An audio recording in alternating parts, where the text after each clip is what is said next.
The old bridge. Renius and Skarloey are two of the oldest engines on the island of Sodor. The two engines work hard, pulling both passenger and goods trains up and down the Skarloey Railway. As both engines have been on the railway the longest, they know nearly every bump, tunnel, and bridge along their line.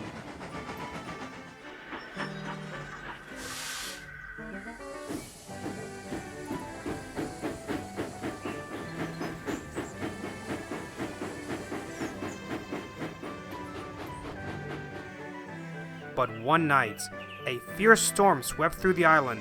Now some of the lines were blocked and damaged. The little engines worked hard, but it was a struggle. And they hadn't reckoned with the old bridge. Just before the castle causeway was an old trestle bridge. Unbeknownst to the railway, the storm had damaged some of its support beams. Skarloey and his crew puffed cheerfully down the line. "Oh dear, this storm has definitely caused a great deal of damage," puffed the old engine. "Indeed. Thankfully everyone's alright," replied Skarloey's driver. "Indeed. I'd hate to find out that—" "Skarloey!" shouted the fireman. Skarloey looked ahead and saw the broken rail. His driver shut off steam and applied the brakes, but it was too late. Skarloey dangled dangerously over the rushing water. "Help! Help!" cried Skarloey. His driver quickly pulled the lever, but the trucks were too heavy, and the track was far too steep for Skarloey. Luckily, the guard had also braked. He leaned out to see what was happening. "Don't worry, I'll run back and get help. Don't move a muscle, or piston," he said. "Not like we can go anywhere," muttered Skarloey's fireman, as the guard shimmied his way along the side of the brake van and made his way back down the line to raise the alarm. And it wasn't long until Renius arrived with the workmen to help Skarloey and his crew back to safety. A few days later, Mr. Percival came to the sheds. "The old bridge has finally been mended. All that's left is to collect the workmen and their trucks. Skarloey, I need you to go pick them up." Skarloey froze. Sir, are you sure? Why can't Rusty collect them?" asked Skarloey nervously. "Rusty is away at the slate quarry, and you're the only engine available," replied Mr. Percival. Skarloey gulped, and with a blow of his whistle, the old engine and his crew set off.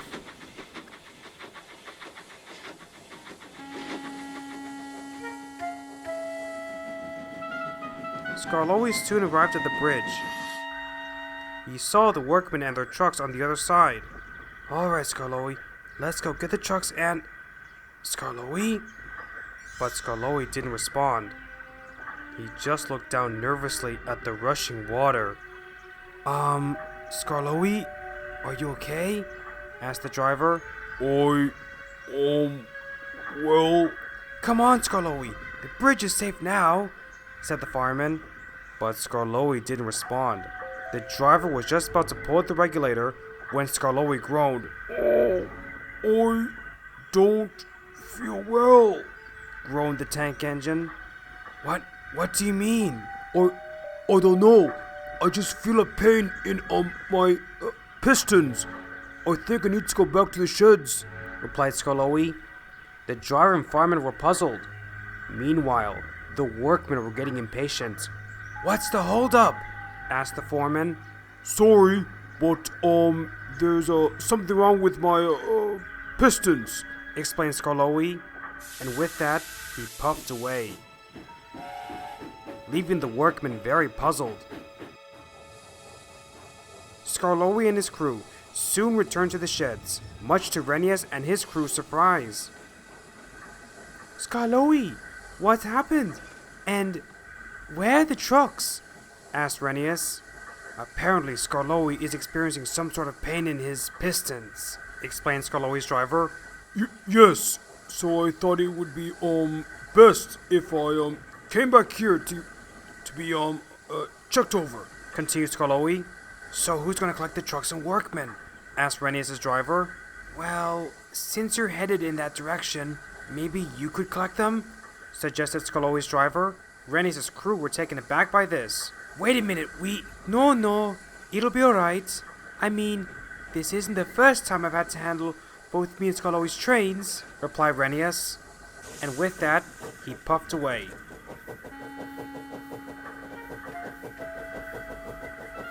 No sooner had he left, Skarloey's driver spoke up. Okay, Skarloey, what's going on? Asked Skarloey's driver. What do you mean? I mean, what's really going on with you? Are you sure there's something wrong with you? He asked suspiciously. Skarloey stopped. Yes, I mean, I honestly feel like there is something wrong with my, valve gear, pistons. Yes. The driver, still suspicious, set to work inspecting him. Duke, who was still in the shed, was eyeing the old tank engine suspiciously. What? Asked Skarloey. Duke said nothing as he puffed away.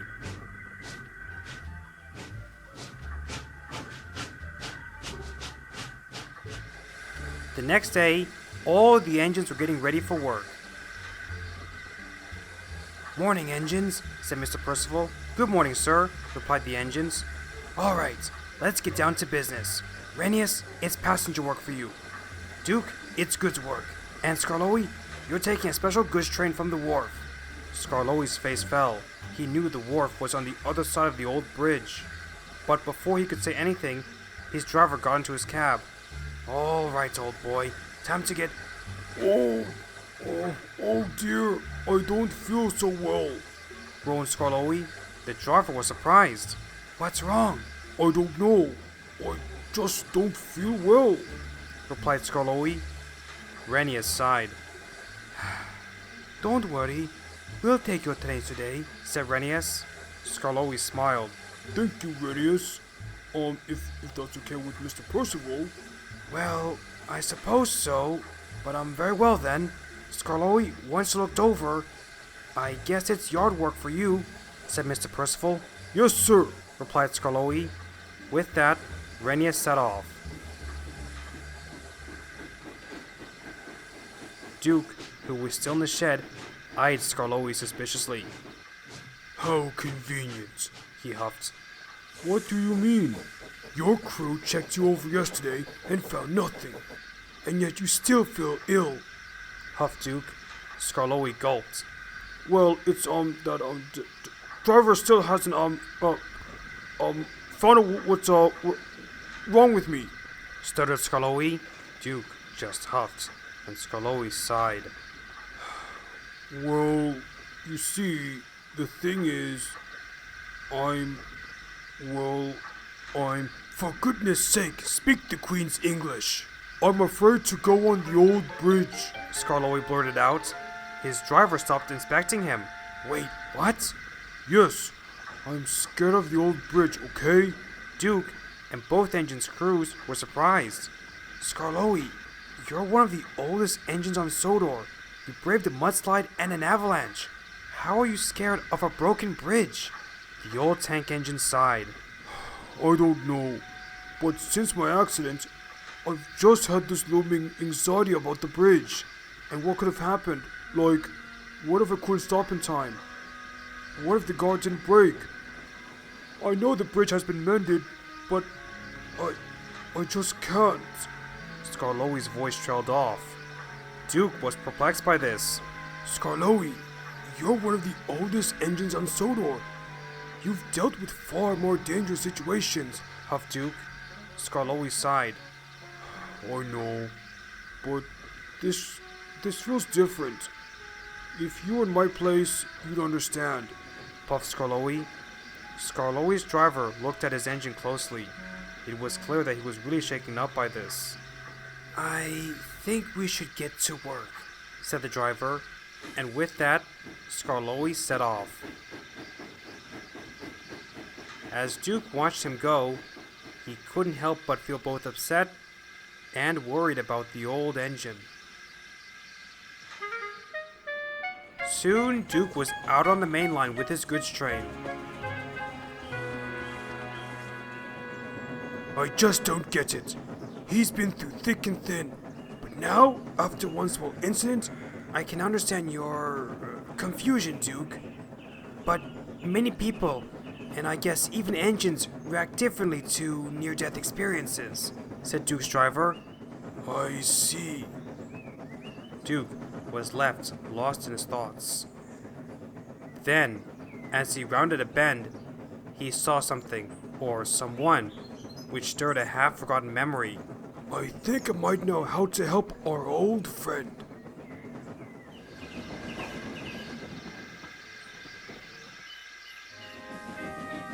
Meanwhile, Skarloey was busy shunting trucks and coaches in the yards.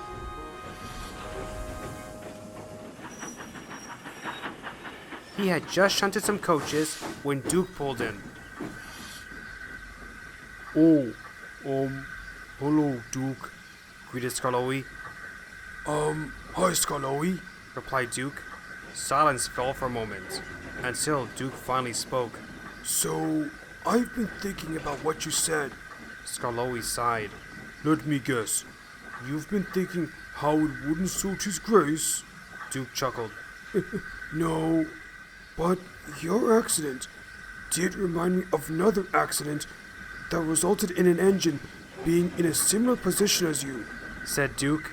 Skarloey was puzzled. I'm sure you remember the story of Falcon and the mountain road, asked Duke. Skarloey smiled. How could I not? Everyone knows. Duke chuckled. Well, I'm sure you don't know what happened after the accident. Skarloey was puzzled. What do you mean? Well, despite being physically fine, Falcon was shaken up mentally. He refused to leave the sheds or travel any further than the station before the mountain road. Skarloey was shocked. Duke continued. We tried reasoning with him, but he refused. Then one day, I fell ill, and Falcon was the only other engine available. And as expected, he refused to leave at first. I can't do it, he said nervously. Come on, Falcon. Look at the passengers. They need you. You can't let this fear control you forever. He's right. Besides, this train is really important, said Falcon's driver. Falcon sighed. He then looked at me, and then the passengers. Deep down, he knew we were right. So, he took a deep breath and was soon coupled to the train. The guard blew his whistle, and he set off. As he left, I reminded him to keep an eye on the track. I expect he was afraid? Asked Skarloey. I imagine. But Falcon being Falcon, he said it was easy. But he still pressed on and focused on the line ahead.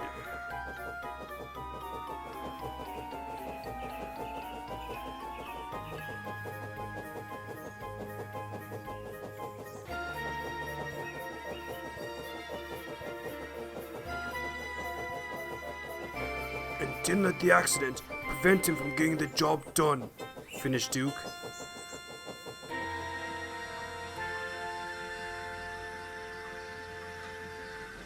Skarloey sighed. Even youngster Handel is braver than me. Nonsense, Skarloey, the tank engine's driver chimed in. Skarloey, you're one of the bravest engines I've had the pleasure of driving. Yeah, you've been through thick and thin, and if young Falcon or Sir Handel can do it, then by golly, so can you, finished the fireman. Skarloey smiled. Thank you. You've made this old engine feel much better. Duke smiled. Just then, The yard manager arrived. Renius has run out of water and is stuck on the old bridge. Both engines and their crews were surprised. I'll go and help. I'll help him. Interjected Skarloey. Duke and the two engines' crews were taken aback. Are you sure? Asked Duke's driver. Skarloey sighed. Yes, I am. The sooner I get past this fear, the better. Duke smiled. And with that, Skarloey was uncoupled from the coaches and set off.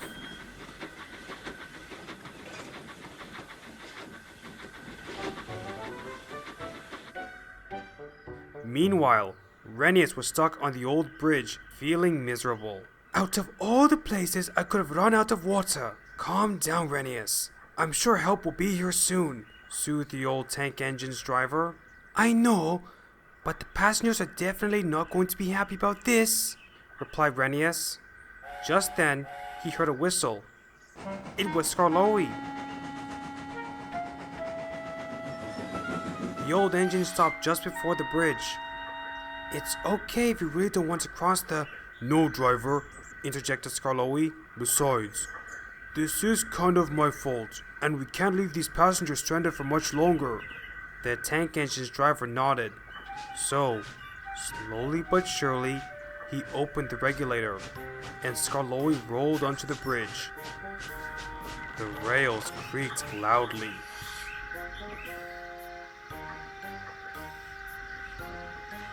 We must rescue our friends and the passengers. Skarloey puffed quietly, so the driver opened the regulator, and Skarloey started again. The bridge groaned as he rolled forward, but Skarloey puffed on, and on, until finally he buffered up and pushed Renius and the whole train back to safety.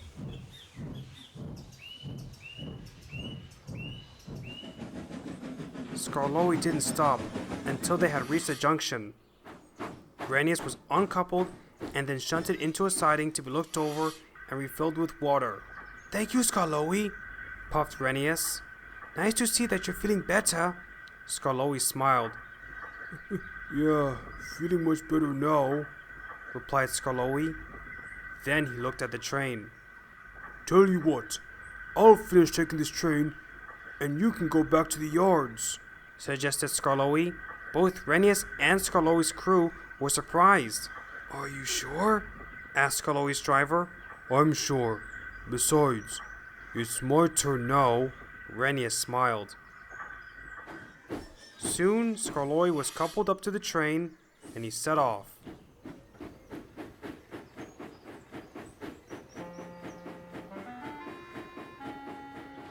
Skarloey was making good time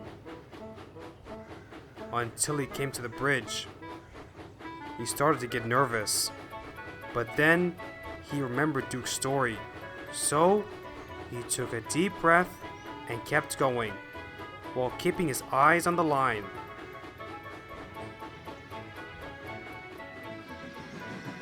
When Skarloey arrived at the station, some of the passengers were annoyed. But thankfully, some of them were just pleased to have made it to the station, and thanked both Skarloey and his crew, which made the old engine smile. Skarloey is no longer afraid of the bridge, and he enjoys his journeys across the island more than ever.